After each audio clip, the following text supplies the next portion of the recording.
Hey, it's David from HealthTasks, and in this video, we're going to look at how easy it is to make templates in HealthTasks.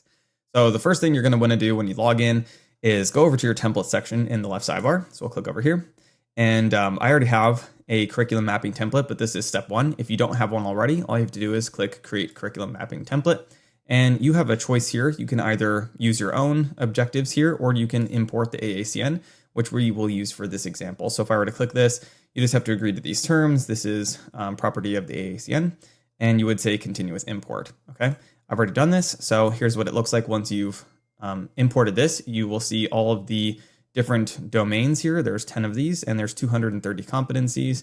So this is the whole list of everything right here. So that's step one. So once we've done that, we can go over to skills, for example, and we can create a new skills template. So if I were to go in here and make sure that you've selected your template. If you have more than one, you may have to actually select it. If you just have one template, it should automatically pick it for you. You can give it a name. And then down here, you have a choice between either generating the template with AI, or you can actually just import a list or add them right here one by one. So if I wanted to do something really simple, I could just say something like vitals, and then I could say I want to perform this, assist this or observe. Let's just say perform this maybe twice. And then I could either manually map this, or I could do this in the next step with AI. So if I were to add this right here, you're going to see now there is a AI map all button, and there's also an individual map button for every single item here. So this is just what it looks like with one thing. If I were to go ahead and download a template just so I can show you what it looks like if you're manually selecting this. And so let's say I just imported a list. And so there's two main ways where AI can really help us here. The first one is to do what we've done so far and import our own skills. And then we can map everything with one click. So if I click this right here, we've already mapped every single one of these competencies. And even if this was a really large list, it would be done. So we're done with curriculum mapping now. Another way to do this, let's say that I were to, delete this and start fresh. You can actually generate the entire template with AI. So it gives you, a prompt that says how it wants you to kind of structure this in order to have the best output. So we can follow the recommendations here. Let's go ahead and say we want to do a 6-week mentored rotation for entry-level nursing students, focusing on health assessment skills.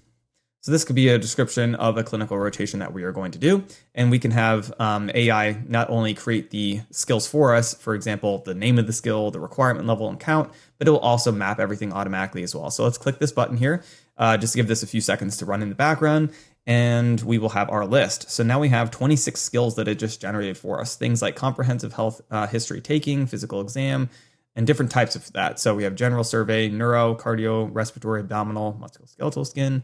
So these are different types of physical assessments, vital signs, pain assessment, documentation. Pretty robust list here. And you can see that each one of these is appropriately mapped. So the good thing about doing this is the system is smart enough to know, first off, what are your competencies that it's trying to map to? So it's going to make skills that are relevant, not just to the prompt that you give it, but also to the competency list. So it knows that we're doing AACN, and it also tries to make a really well-rounded, list of skills for the AACN. And that way we see like items from domains 1, 2, 7, 5, 8. It's a 9, a pretty good mix of everything here. So if we're happy with this list, we can add all of these skills, or we can select, the specific ones that we want. And then we can go ahead and add it. And now here's a list of skills that the students can now select from when they're completing their clinical logs. So all they have to do is select it, and then they can, tag the appropriate level of ability that they did, and everything will be tallied up. And that way we know the students are pretty much doing exactly what we need them to do. So that is how easy it is to make skills templates in HealthTasks.